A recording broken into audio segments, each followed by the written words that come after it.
I had spent 3 weeks building the quarterly presentation.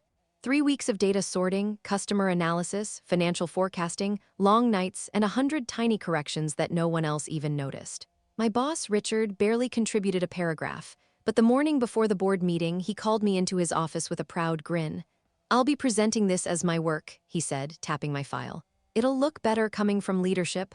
I stared at him. "You mean our work?" He didn't even flinch. "No, my work, don't make this difficult." He dismissed me with a wave like I was a child. That afternoon, I overheard him rehearsing the presentation with 2 executives. He took credit for every insight, every chart, every idea, things he didn't even understand when I explained them to him. But the real blow came when I saw the printed agenda. Next to the presentation slot, it said, "Quarterly Growth Analysis Presenter, Richard Hale, not team contribution, not prepared by staff, just his name." That was when something inside me snapped. Not anger, not revenge, clarity. I didn't sabotage anything. I simply opened the file, the one he saved on his laptop, the one synced to our shared drive, and removed the content. I replaced it with a blank slide that said, "File not found." I kept my version saved privately. The next morning, 15 minutes before the presentation, Richard swaggered into the boardroom with his perfect suit and his perfect fake confidence. "Let's begin," the CEO said. Richard clicked the remote. Nothing. He clicked again, still nothing. Then the blank slide appeared. "File not found." He froze. His face went pale. A thin, nervous laugh escaped him.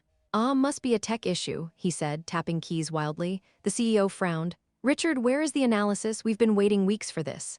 He stammered something about corrupted files, cloud errors, last-minute glitches. The executives stared at him like he'd handed them a crayon drawing instead of a financial report. He was sweating through his shirt by the time the CEO finally said, "Does anyone actually have the real file?" I raised my hand. "I do." Every head turned. "I created the entire analysis. I have a full backup." The CEO blinked. "You created it?" "Yes," I said. "Every chart, every prediction, every calculation." Richard saw it for the first time yesterday. A heavy silence dropped over the room. The CEO nodded slowly. "Bring it here." I connected my laptop and walked them through the presentation. Every question they asked, I answered with confidence because I had done the work. When it was over, the CEO leaned back. "Why wasn't your name on the agenda?" Richard sputtered. "She's exaggerating. She helped, but I oversaw." The CEO held up a hand. "Enough. We don't reward people for stealing credit." An hour later, HR called Richard into a separate meeting. He didn't come back out with his badge. By the afternoon, I had a new email in my inbox. Offer for a promotion. Not his job, but close enough that I could see it from my new office. Corporate karma doesn't always come loudly. Sometimes it's just a missing file at exactly the right moment.